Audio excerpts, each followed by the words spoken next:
नमस्कार दोस्तों, स्वागत है आप सभी लोगों का Sonu study classes YouTube channel में। दोस्तों मैं आप लोग को एनसीईआरटी बुक क्लास 12 समाजशास्त्र चैप्टर 3 सामाजिक संस्था निरंतरता एवं परिवर्तन पर प्रश्न उत्तर मैं आप लोगों को इस वीडियो में बताऊंगा। प्रश्न नंबर 1, जाति व्यवस्था में पृथक्करण और अधिक्रम की क्या भूमिका है? उत्तर, जाति व्यवस्था के सिद्धांतों को दो समुच्चयों के संयोग के रूप में समझा जा सकता है। पहला भिन्नता और अलगाव पर आधारित है और दूसरा संपूर्णता और अधिक्रम पर। प्रत्येक जाति एक दूसरे से भिन्न है तथा इस पृथकता का कठोरता से पालन किया जाता है। इस तरह के प्रतिबंधों में विवाह, खान पान तथा सामाजिक अंत संबंध से लेकर व्यवसाय तक शामिल है। भिन्न भिन्न तथा पृथक जातियों का कोई व्यक्तित्व अस्तित्व नहीं है, संपूर्णता में ही उनका अस्तित्व है। यह सामाजिक संपूर्णता समतावादी होने के बजाय अधिक्रमित है। प्रत्येक जाति का समाज में एक विशिष्ट स्थान होने के साथ साथ एक क्रम सीढ़ी भी होती है। ऊपर से नीचे जाति एवं सीढ़ीनुमा व्यवस्था में प्रत्येक जाति का एक विशिष्ट स्थान होता है। जाति की यह अधिक्रमिक व्यवस्था शुद्धता एवं अशुद्धता के अंतर पर आधारित होती है। वह जातियां उन्हें कर्मकांड की पुष्टि से शुद्ध मानकर माना जाता है जिनका स्थान उच्च होता है, और जिनको अशुद्ध माना जाता है उन्हें भिन्न स्थान दिया जाता है। इतिहासकारों का मानना है कि युद्ध में पराजित जेने वाले लोगों को निचली जाति के स्थान मिला। जातियां एक दूसरे से सिर्फ कर्मकांड की दृष्टि से ही असमान नहीं है, बल्कि यह एक दूसरे की पूरक तथा गैर प्रतिस्पर्धी समूह है। इसका अर्थ यह है कि प्रत्येक जाति का इस व्यवस्था में अपना एक स्थान है तथा यह स्थान कोई दूसरी जाति नहीं ले सकती। जाति का संबंध व्यवसाय से भी होता है। व्यवस्था श्रम के विभाजन के अनुरूप कार्य करती है। इसमें परिवर्तनशीलता की अनुमति नहीं होती। पृथक्करण तथा अधिक्रम का विचार भारतीय समाज में भेदभाव, असमानता तथा अन्यायमूलक व्यवस्था की तरफ इंगित करता है। प्रश्न नंबर 2, वह कौन से नियम है जिनका पालन करने के लिए जाति व्यवस्था बाध्य करती है? कुछ के बारे में बताइए। उत्तर, जाति व्यवस्था के द्वारा समाज पर आरोपित सर्वाधिक सामान्य नियम अग्रलिखित हैं। जाति का निर्धारण जन्म से लेकर एक बच्चा अपने माता पिता की जाति से ही जन्म लेता है। कोई भी न तो जाति को बदल सकता है, न छोड़ सकता है, और न ही इस बात का चयन कर सकता है कि वह जाति में शामिल है अथवा नहीं। जाति के सदस्यता के साथ विवाह संबंधित कठोर नियम शामिल होते हैं। जातीय समूह सजातीय होते हैं तथा विवाह समूह के सदस्यों में ही हो सकते हैं। जाति के सदस्यों को खान पान के नियमों का पालन करना होता है। एक जाति में जन्म लेने वाला व्यक्ति उस जाति से जुड़े व्यवसाय को ही अपना सकता है। यह व्यवसाय वंशानुगत होता है। जाति में स्तर तथा स्थिति का अधिक्रम होता है। हर व्यक्ति की एक जाति होती है और हर जाति का सभी जातियों के अधिक्रम में एक निर्धारित स्थान होता है। जातियों का उस विभाजन भी होता है। कभी कभी उपजातियों में भी उप जातियां होती हैं। इसे खंडात्मक खंड संगठन कहा जाता है। प्रश्न नंबर 3, उपनिवेशवाद के कारण जाति व्यवस्था में क्या क्या परिवर्तन आए? उत्तर, उपनिवेशिक शासनकाल के दौरान जाति व्यवस्था में प्रमुख परिवर्तन आए। जाति का वर्तमान स्वरूप प्राचीन भारतीय परंपरा की अपेक्षा उपनिवेशवाद की ही अधिक देन है। अंग्रेज प्रशासकों ने देश पर कुशलतापूर्वक शासन करना सीखने के उद्देश्य से जाति व्यवस्था की जटिलताओं को समझने के प्रयत्न शुरू किए। जाति के संबंध में सूचना एकत्र करने के अब तक के सबसे महत्वपूर्ण सरकारी प्रत्यक्ष 1860 के दशक में प्रारंभ किए गए। यह जनगणना के माध्यम से किए गए। सन 1901 में हार्वर्ड रिजले के सिद्धांत निर्देशन में कराई गई जनगणना विशेष रूप से महत्वपूर्ण थी, क्योंकि इस जनगणना में के अंतर्गत जाति के सामाजिक अधिक्रम के बारे में जानकारी इकट्ठी करने का प्रयत्न किया गया। अर्थात श्रेणी क्रम में प्रत्येक जाति का सामाजिक दृष्टि के अनुसार कितना ऊंचा या नीचा स्थान प्राप्त है, इसका आकलन किया गया। अधिकृत रूप से की गई जाति की इस गणना के कारण भारत में जाति नामक संस्था की पहचान और अधिक स्पष्ट हो गई। भू राजस्व बंदोबस्ती तथा अन्य कानूनों ने उच्च जातियों के जाति आधारित अधिकारों को वैध मान्यता प्रदान करने का कार्य किया। बड़े पैमाने पर सिंचाई की योजनाएं प्रारंभ की गई तथा लोगों को बसाने का कार्य प्रारंभ किया गया। इस सभी प्रयासों का एक जातीय आयाम था। इस प्रकार उपनिवेशवाद ने जाति संस्था में अनेक प्रमुख परिवर्तन किए। संक्षेप में अंग्रेजों ने निम्नलिखित क्षेत्रों में प्रमुख परिवर्तन किए। नंबर 1, जनगणना भारत की जातियों तथा उपजातियों की संख्या तथा आकार का पता लगाना। नंबर 2, समाज के विभिन्न वर्गों के मूल्यों, विश्वासों तथा रीति रिवाजों को समझना। नंबर 3, भूमि की बंदोबस्ती। प्रश्न नंबर 4, किन अर्थों में नगरीय उच्च जातियों के लिए जाति अपेक्षाकृत अदृश्य हो गई। उत्तर, जाति व्यवस्था में परिवर्तन का सर्वाधिक लाभ शहरी मध्यम वर्ग तथा उच्च वर्ग को मिला। जातिगत अवस्था के कारण इस वर्गों को भरपूर आर्थिक तथा शैक्षणिक संसाधन उपलब्ध हुए तथा तीव्र विकास का लाभ भी उन्होंने पूरा पूरा उठाया।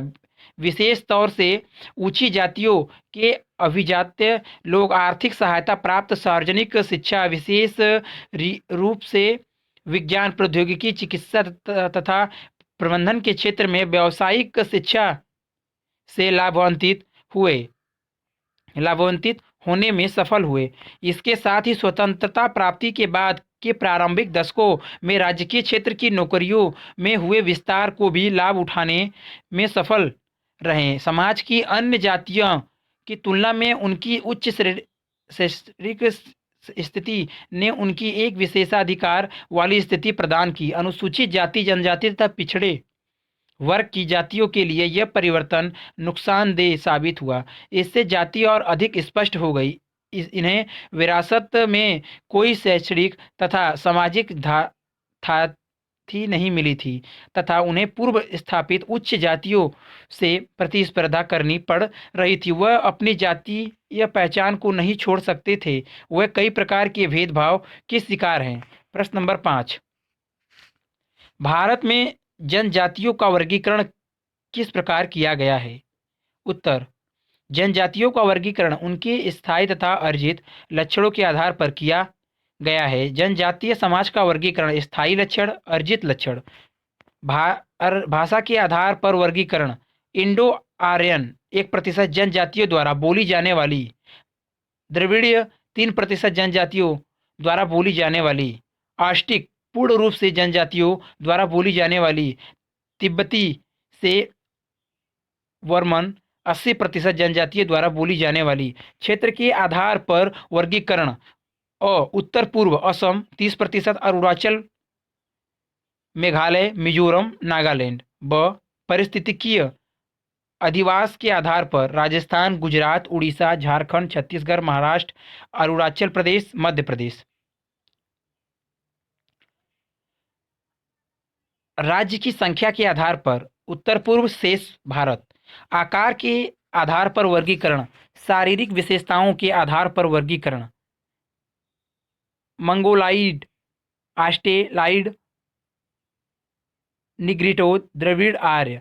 अर्जित लक्षणों के आधार पर वर्गीकरण, आजीविका के साधन, मछुआरे, झूम खेती करने वाले खेतिहर, बागवानी तथा औद्योगिक कार्य करने वाला। संस्कृतिकरण के द्वारा जनजातियों को हिंदू समाज में आत्मसात करने और शूद्र वर्ण वालों को स्वीकार करने की सीमा इन लोगों को हिंदू समाज में उनके व्यवहार तथा वित्तीय स्थिति देखकर शामिल किया गया। आकार की दृष्टि से जनजातियों की संख्या सर्वाधिक 70 लाख है, जबकि सबसे छोटी जनजातियों की संख्या अंडमान निकोबार द्वीप समूह में 100 व्यक्तियों में भी कम है। सबसे बड़ी जनजातियां गेडभील, स्थल, औराव, मीना, बोडो और मूड़ा है। इनमें से सभी की जनसंख्या कम से कम 10 लाख है।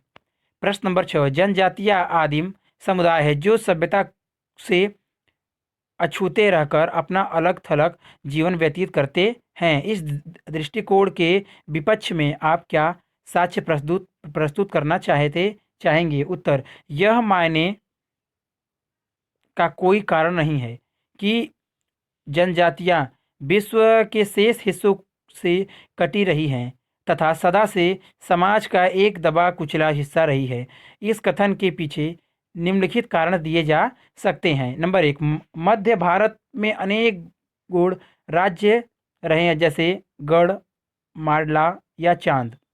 नंबर दो, मध्यवर्ती तथा पश्चिमी भारत के तथाकथित राजपूत राज्यों में से अनेक रजवाड़े वास्तव में स्वयं आदिवासी समुदायों के स्त्रीकरण की प्रक्रिया के माध्यम से ही उत्पन्न हुए। नंबर तीन, आदिवासी लोग अक्सर अपनी आक्रामकता तथा स्थानीय लड़ाकू दलों से मिलीभगत के कारण मैदानी इलाकों के लोगों पर अपना प्रभुत्व कायम करते हैं। नंबर चार, इसके अतिरिक्त कुछ विशेष प्रकार के व्यापार पर भी उनका अधिकार था, जैसे वन उत्पादन, नमक और हथियारों का विक्रय। जनजातियों को एक आदिम समुदाय के रूप में प्रमाणित करने वाले तथ्य। नंबर एक, सामान्य लोगों की तरह जनजातियों का कोई अपना राज्य अथवा राजनीतिक पद्धति नहीं है। नंबर दो, उनके समाज में कोई लिखित धार्मिक कानून भी नहीं है। नंबर तीन, न तो वह हिंदू है न ही खेतिहर। नंबर चार, प्रारंभिक रूप से वह खाद्य संग्रहण, मछली पकड़ने, शिकार, कृषि इत्यादि गतिविधियों में संलिप्त रहे हैं। नंबर पाँच, जनजातियों का निवास घने जंगलों तथा पहाड़ी क्षेत्रों में होता है। प्रश्न नंबर सात, आज जनजातीय पहचाने के लिए जो दावा किया जा रहा है उसके पीछे क्या कारण है? उत्तर: जनजातीय समुदायों का मुख्यधारा की प्रक्रिया में बलात् समावेश को प्रभाव जनजातीय संस्कृति तथा समाज पर ही नहीं, अर्थात अर्थव्यवस्था पर भी पड़ा है। आज जनजातीय पहचान का निर्माण अतः क्रिया की प्रक्रिया द्वारा हो रहा है। अतः क्रिया की प्रक्रिया का जनजातियों के अनुकूल नहीं होने के कारण आज अनेक जनजातियां गैर जनजातीय जगत की प्रचरण शक्तियों के प्रतिरोध की विचारधारा पर आधारित है। झारखंड तथा छत्तीसगढ़ जैसे राज्यों के गठन के कारण जो सकारात्मक असर पड़ा वह सतत समस्याओं के कारण नष्ट हो गया। पूर्वोत्तर राज्यों में के बहुत से नागरिक एक विशेष कानून के अंतर्गत रह रहे हैं, जिसमें उनके नागरिक अधिकारों को सीमित कर दिया गया है। समस्त विद्रोह दे दमन के लिए सरकार द्वारा उठाए गए कठोर कदम तथा फिर उनसे भड़के विद्रोहों के दुष्चक्र ने पूर्वोत्तर राज्यों की अर्थव्यवस्था, संस्कृति और समाज को भारी हानि पहुंचाई है। सने सने उभरते हुए शिक्षित मध्यम वर्ग ने आरक्षण की नीतियों के साथ मिलकर एक नगरीकृत व्यावसायिक वर्ग का निर्माण किया है, क्योंकि जनजातीय समाज में विभेदीकरण तेजी से बढ़ रहा है, विकास तथा अन्य के बीच विभाजन भी बढ़ रहा है, जनजातीय पहचान के नवीनतम आधार विकसित हो रहे हैं। इन मुद्दों को हम दो प्रकार से वर्गीकरण कर सकते हैं। पहला, भूमि तथा जंगल जैसे महत्वपूर्ण आर्थिक संसाधनों पर नियंत्रण से संबंधित है। दूसरा मुद्दा जातीय संस्कृति की पहचान को लेकर है। प्रश्न नंबर आठ, परिवार के विभिन्न रूप क्या हो सकते हैं? उत्तर: परिवार एक महत्वपूर्ण सामाजिक संस्था है, चाहे वह एकल परिवार हो अथवा विस्तारित, एक कार्य निष्पादन का स्थान है। हाल के दिनों में परिवार की संरचना में काफी परिवर्तन हुए हैं। उदाहरण के तौर पर सॉफ्टवेयर उद्योग में कार्य कर रहे लोग जब कार्य समय के कारण बच्चों की देखरेख नहीं कर पाते हैं तो दादा दादी, नाना नानी को बच्चों की देखभाल करनी पड़ती है। परिवार का मुखिया स्त्री अथवा पुरुष हो सकते हैं। बेहतर की खोज माता या पिता ही कर सकते हैं। परिवार के गठन की यह संरचना आर्थिक, राजनीतिक, सांस्कृतिक तथा शैक्षिक जैसे बहुत सारे कारकों पर निर्भर करती है। आज जो हम परिवार की संरचना में परिवर्तन देखते हैं उसका कारण: नंबर एक, समलैंगिक विवाह। नंबर दो, प्रेम विवाह। एकल परिवार, इसमें माता पिता तथा उनके बच्चे शामिल होते हैं। विस्तारित परिवार, इसमें एक से अधिक दंपति होते हैं तथा अक्सर दो या दो से अधिक पीढ़ियों के लोग एक साथ रहते हैं। विस्तृत परिवार, भारतीय होने का सूचक हैं। परिवार के विविध रूप। नंबर 1, मातृवंशीय पितृवंशीय निवास के आधार पर। नंबर 2, मातृवंशीय तथा पितृवंशीय उत्तराधिकार के नियमों के आधार पर। नंबर 3, मातृसत्तात्मक तथा पितृसत्तात्मक अधिकार के आधार पर। प्रश्न नंबर 9, सामाजिक संरचना में होने वाले परिवर्तन पारिवारिक संरचना में किस प्रकार परिवर्तन ला सकते हैं? उत्तर, परिवार की संरचना को एक सामाजिक संस्था के रूप में देखा जा सकता है। इसे अन्य सामाजिक संस्थाओं के साथ साथ साथ संबंध के रूप में भी देखा जा सकता है। परिवार की आंतरिक संरचना का संबंध आमतौर पर समाज की अन्य संरचनाओं से होता है, जैसे राजनीतिक, आर्थिक, सांस्कृतिक इत्यादि। अतः एवं परिवार के सदस्यों के व्यवहारों में कोई भी महत्वपूर्ण परिवर्तन समाज के स्वभाव में परिवर्तन ला सकता है। उदाहरण के तौर पर सॉफ्टवेयर उद्योग के कार्य कर रहे युवा माता पिता अपनी कार्य अवधि के दौरान यदि अपने बच्चों की देखभाल न कर पाए तो घर में दादा दादी नाना नानियों की संख्या उनके बच्चों की देखभाल करने हेतु बढ़ जाएगी। इसके द्वारा परिवार का गठन तथा उनकी संरचना में परिवर्तन होते हैं। परिवार निजी स्तर का संबंध आर्थिक, राजनीतिक, सांस्कृतिक तथा शैक्षणिक सार्वजनिक स्तर से होता है। कभी कभी परिवार में परिवर्तन तथा तत्संबंधित समाज में परिवर्तन अप्रत्याशित रूप से भी घटित होता है, जैसे युद्ध अथवा दंगे के कारण लोग सुरक्षित कारणों से काम की तलाश में प्रवास करते हैं। कभी कभी इस तरह के परिवर्तन किसी विशेष प्रयोजन से भी होते हैं, जैसे स्वतंत्रता तथा विचारों के खुलेपन के कारण लोग अपने रोजगार, जीवन साथी तथा जीवन शैली का चुनाव करते हैं। इस तरह के परिवर्तन भारतीय समाज में बार बार होते रहते हैं। प्रश्न नंबर 10, मातृवंश और मातृतंत्र में क्या अंतर है? व्याख्या कीजिए। उत्तर, मातृवंश तथा मातृतंत्र मेघालय की समाज की खासी, जेतिया तथा गारो जनजातियों तथा केरल के नयनार जाति के परिवार में संपत्ति का उत्तराधिकारी माँ से बेटी को प्राप्त होता है। भाई अपनी बहन की संपत्ति की देखभाल करता है तथा बाद में बहन के बेटे को प्रदान कर देता है। मातृवंश पुरुषों के लिए गहन वित्त की स्थिति उत्पन्न करता है। इसका कारण यह है कि पुरुष अपने घर में